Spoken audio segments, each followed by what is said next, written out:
Well, the world of the dark web is getting a little bit more deeper and more dangerous and darker. The online underground market is not only affecting companies and government departments. In fact, this time the target is people like you and me. This after investigators in India nab two suspects who have alleged ties to a Pakistani gang. Here's the story. Your credit and debit card details may be on sale. And this has come to light after police in India's Madhya Pradesh found bank details of Indian customers on sale in the dark web. The case has revealed some shocking facts. Information of account holders in Indian banks sold on the dark web. Customer bank information sold for as low as 500 Indian rupees. Bank data also available in exchange of bitcoins. The gang involved in stealing credit and debit card details operated out of Lahore. The Indore Cyber Cell, which is investigating the case, told WION that one of the first reports in this matter was filed by an Indian bank professional. The complaint dealt with two transactions of a total of 72,000 rupees made using his credit cards. Over the last 2 months, more than a dozen such cases were registered with the Cyber Cell. While the investigation started only a few weeks ago, the police have nailed two Mumbai-based members of the gang. The duo are accused of purchasing credit and debit card details of Indian customers. Bureau Report, WION. To get perspective on the story, let's go to our first guest for the discussion on the deep dark web. We have Amit Dubey joining us here in the New Delhi studio here, a cybersecurity expert. Amit, great to have you in the program again. Quite hard to believe that some of these credit cards are available in the underworld market for as little as 500 rupees, and apparently there are ties to Pakistan as well. Correct. So, actually, in our last story also, I think I gave a hint. There are lots of data on these dark web that is being sold by these hackers, and they are also procuring this data from multiple sources. The interesting fact with credit card, which people are not aware of, like they think like now the OTP is used and CVV number is also asked. But, right. There are so many international websites, and you can book hotels at international level without even any OTP or CVV number. That is specifically more towards specifically Indian websites, because I've noticed that compared to the West, for example, the United States, you don't have to have a PIN or anything else. All you need is the credit card information, and that's it. Exactly. So once your data is out and it is in the hand of hackers, they can sell it to international market. And I have seen cases where people have notice like their credit card is used in 3 different countries at the same time. Right. And then eventually they filed a complaint because they got alert and notification. So credit card or debit card for that matter is so vulnerable because of such kind of uses. You need to be very much aware when you are actually using your credit card at multiple places. Let me also talk to you when it comes to some of these customers that are impacted. I mean, it looks like this is really something that anybody could fall victim to. How does one protect themselves? Or is there a way to do that? I mean, are we supposed to look online? Are we supposed to check our statements more regularly? Because as you mentioned, everybody has a credit card, or most people have a credit card. You may not even get an indication because they may go to a foreign website and book flights and book hotels in other countries where you won't even get the notification. What can people do? So first of all, you should, there are few myths that people have, like if their CVV number is not shared with someone, their credit card is secure or a debit card is secure. It's not true. It can be cloned, it can be used in international websites. So first of all, you should scratch your CVV number. You should keep it somewhere else. It should not be on the card, because when you are using it multiple places, it can be... So scratch off the CVV number completely. Don't have it on the card at all. You should always link your card with your, you should have all the alerts, and you should regularly validate your transactions. And I would recommend, especially for a credit card user, they should not use a very high value cards. We should use only 25K, 50K range of cards, so that even if somebody is... they're not going to be able to make a big purchase. Exactly. Can you put a limit on a card? Is that possible, where you can work with the credit card company and say, I want an approval if it's more than a certain amount? Yes, and you can even put it for duration wise. Like you can specify a duration. For this duration, when you are traveling abroad or something, you want to increase the limit, or otherwise you want a very low value card for other time. That is possible. And that you should use. People are not actually using it. Like a freeze on your account or hold on your account. You can even freeze your account for some few months and for some duration. Let's also talk about specifically in this case where the Indian investigators were able to nab these suspects. Apparently they lived in Mumbai. They apparently traveled abroad to many countries. And they also used bitcoins. We've talked about this in the past. Probably strategic moves that cannot be traced back. I mean, how important is that in the investigation in terms of making these transactions? It's very interesting because in this particular case, a Pakistani hacker was helping these Indian suspects, and he was actually paying these the value for these for this purchase in bitcoins, and he was providing these informations to these guys so that they can actually use it in India or for this international purchase. So he's almost like the leader, sort of outsourcing so he was the leader, this and he was also information. taking cuts. So for every transaction, every such like gain, he was also having some cut, and that is a very big nexus.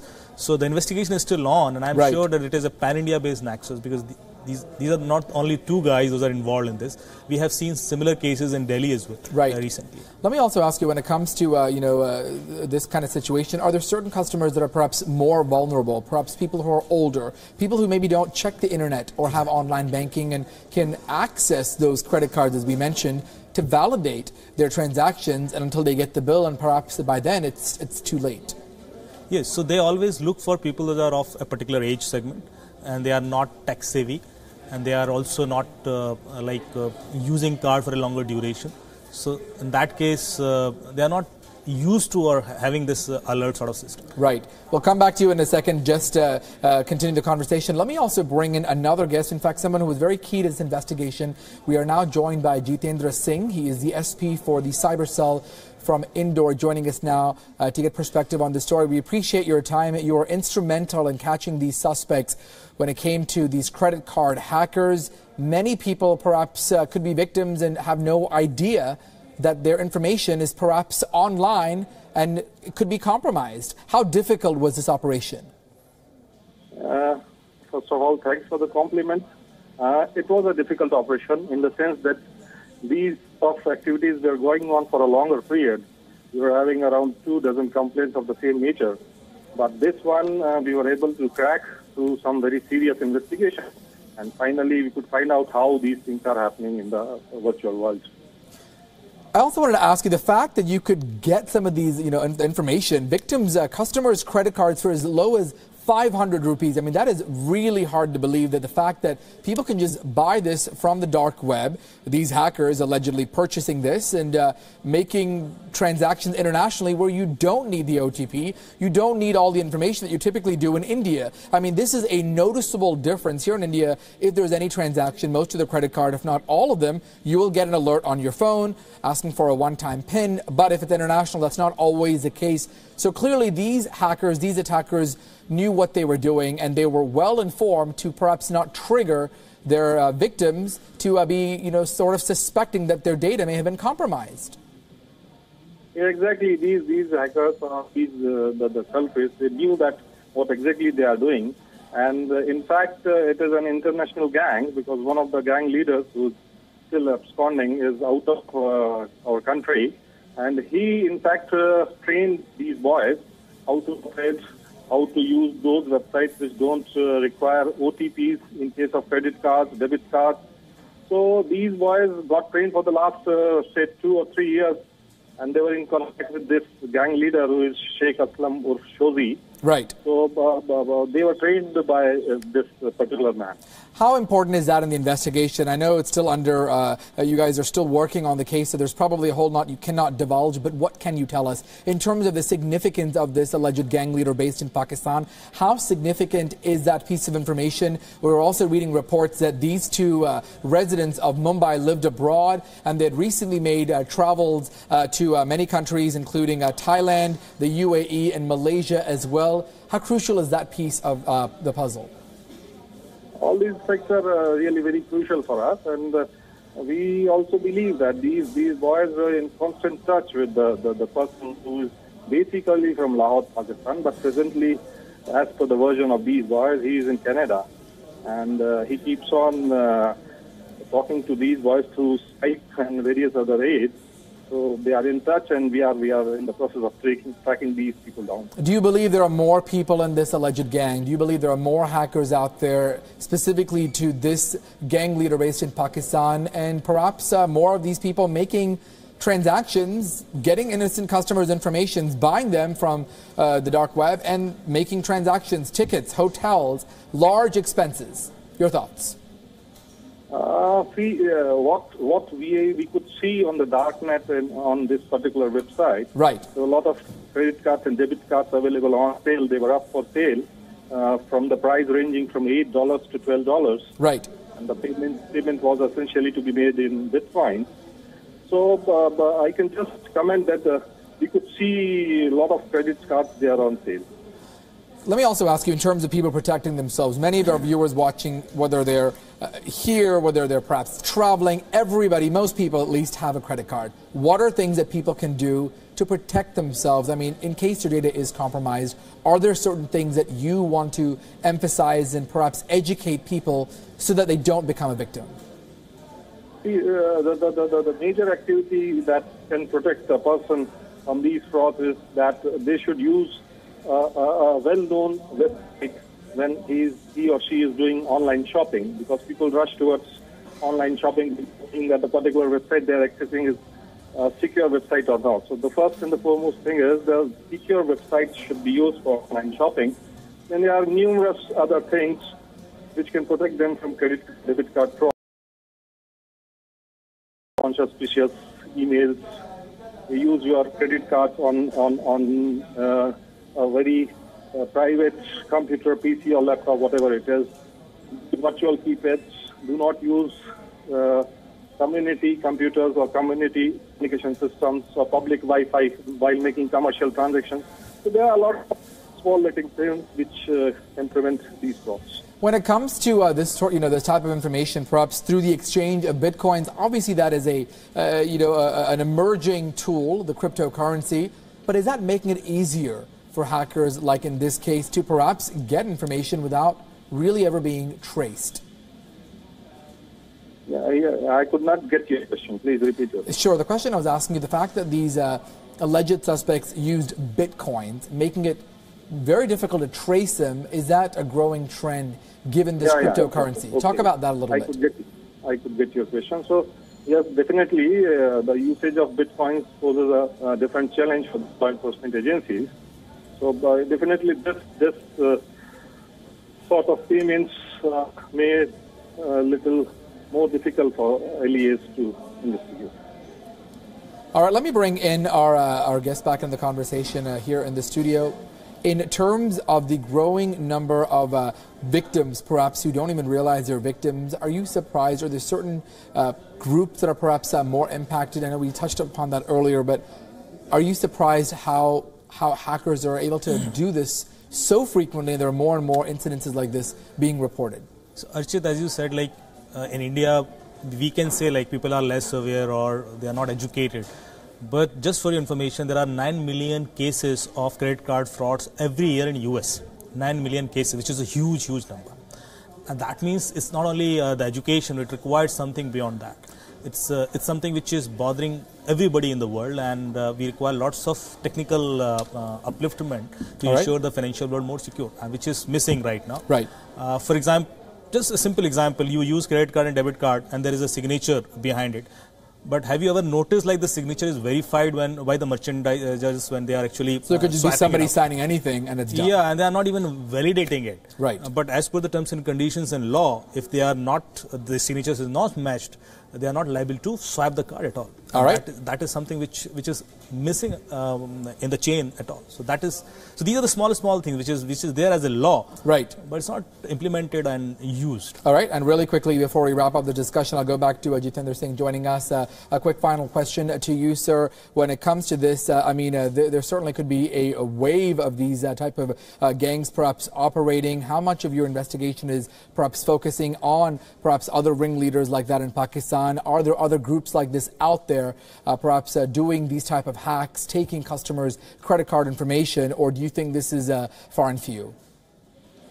We have, as per our review, in the past 3-4 months, the number of cases like this, the number has really gone up. So we are really very concerned, and after the cracking of this particular case, we are on the lookout for such boys or such gangs who are doing the same activity. So yes, we are keeping an eye on that, and we are trying to track them. All right. We appreciate your time. We appreciate your investigation, and thank you so much for sharing your perspective to both Jitendra Singh and Amit Dubey. Thank you so much. All right, moving on to our second topic for discussion tonight, sort of keeping in line with that, safety and protecting yourself online. Most of us have done it. We do this all the time.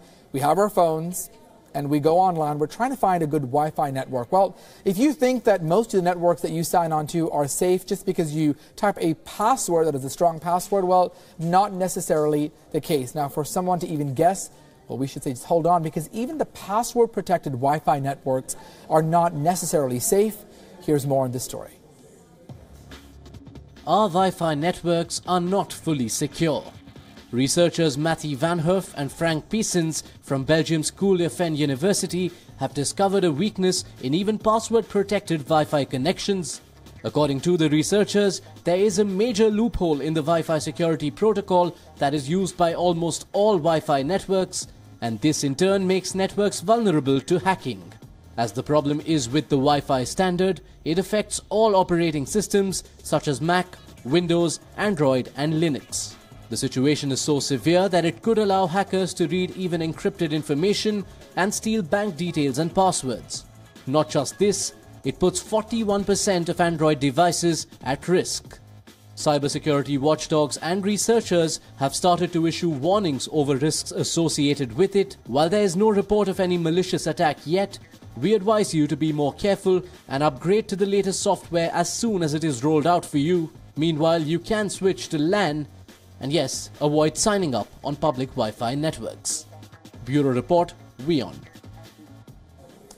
All right, to get perspective on this story, let's get on our guest again, Amit Dubey, cybersecurity expert, to talk about this, sort of going from a very interesting discussion here. First, we talked about credit card safety online, and then moving gears to Wi-Fi. I mean, all of us do it. We all have phones. We all try to log on to those Wi-Fis, hopefully thinking that we're safe, but not necessarily the case, especially if you're out in a cafe or a public place where you are more vulnerable to being having your data compromised. What can people do?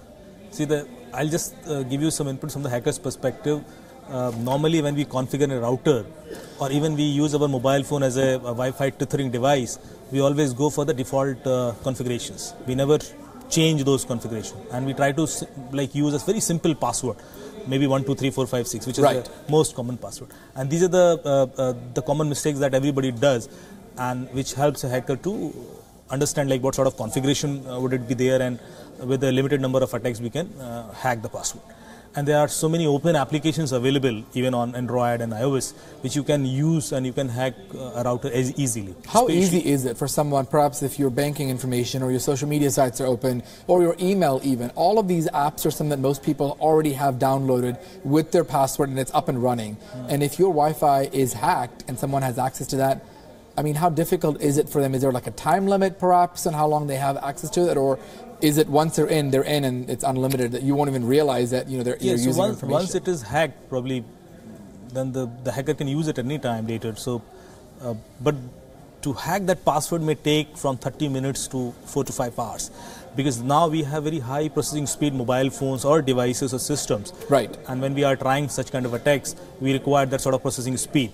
Earlier it was missing, especially on the handheld devices side, so it was a little difficult. But nowadays it's quite common, people use a quad-core processor and then can hack a router password easily. And here are some tips that we also have. Refrain from clicking unverified links. Try to use a LAN connection if you can. Right. Also, of course, these are some of the suggestions. Any other quick tips that you can share with folks so that they don't become a victim of a hack? So when you are configuring or especially using a mobile phone as a Wi-Fi tethering device, always use the highest level of encryption. This is WPA-PSK2. So that will actually ensure that if anybody is trying to hack your account or a password, it will take longer time for him. It may not be so easy, like in 35 minutes or so. And perhaps go on the hidden mode where you don't let people know you're on a Wi-Fi network at all. Is that possible? It's not possible, because in any case there are multiple scanning devices are also available, and so someone who's good is going to be able to break that regardless. Eventually, yes. All right, perfect. Sounds good. We appreciate your insights on both of these stories and our discussion tonight. Thank you so much, Amit Dubey, for joining us tonight. All right, shifting gears now to social media. Facebook has now acquired a new app that is popular with teenagers. It's called TBH, or To Be Honest. It enables you to rate your friends and compliment them. It also gives users anonymity. But it's only available right now in the United States. Its India launch will take some time. So what exactly is this acquisition all about? Here's the story. Facebook has something new to like. The app TBH, or To Be Honest, which is popular with teenagers. The app enables you to answer multiple choice questions about friends, who then receive the poll results as compliments. Here's how the TBH app works. The more time someone chooses you for a poll, the more gems you have, the more features and questions you can unlock. The app also has the advantage of anonymity, but with positive vibes. If someone picks your name in a poll, you will get a notification and only see the gender of the person who voted for you, nothing else. The app comes with a shuffle button so you can choose a new set of friends or skip the vote. Sample questions include who has the best smile or who makes me laugh the hardest. More than 5 million people have downloaded the app and sent more than 1 billion messages in the past few weeks. Facebook and TBH want to grow users and build a community. TBH was all the more attractive as it adds a new element to Facebook's current platforms, WhatsApp and Instagram. The app is not available on Android but can be downloaded for free from the App Store. Also, the deal will make the TBH founders employees of Facebook. Bureau Report, WION. It's a story that we told you about yesterday, an online trend, Me Too. Two words that you may have seen pop up on your Twitter or your Facebook over the last few days. Now Me Too is trending in a worldwide movement, flooding social media sites with countless stories, personal stories of sexual assault. Well, taking a cue, France's gender and more in this report. This was the tweet by actress Eliza Milano in the aftermath of the Harvey Weinstein sex abuse scandal that started it all. Hours later, Facebook and Twitter were flooded. Two simple words now narrate countless stories of sexual harassment across the world. Me Too is a movement led by millions of survivors of sexual assault and harassment with one message: to highlight the magnitude of the problem. Amid this worldwide outpouring from women, many men have also stepped in to show solidarity, sharing powerful messages. The scale of the problem stares us in the face. France has taken the lead. A new law will now impose on-the-spot fines for harassment of women on the streets of France. 34-year-old Marlène Schiappa, France's gender equality minister, has set out plans for a new law cracking down on sexual violence and harassment. The proposals include on-the-spot fines for catcalling and lecherous behavior in public. France's First Lady Brigitte Macron too has come forward to speak out in support of women decrying sexual harassment. This after 4 French actresses have revealed their encounters with movie mogul Harvey Weinstein, making the issue of sexual harassment resurface in France. President Emmanuel Macron had earlier said he would be stripping the Hollywood producer of the prestigious Légion d'Honneur award. As Me Too fast becomes who hasn't and we all have, the magnitude of the problem compels a question: what's next? Bureau Report, WION.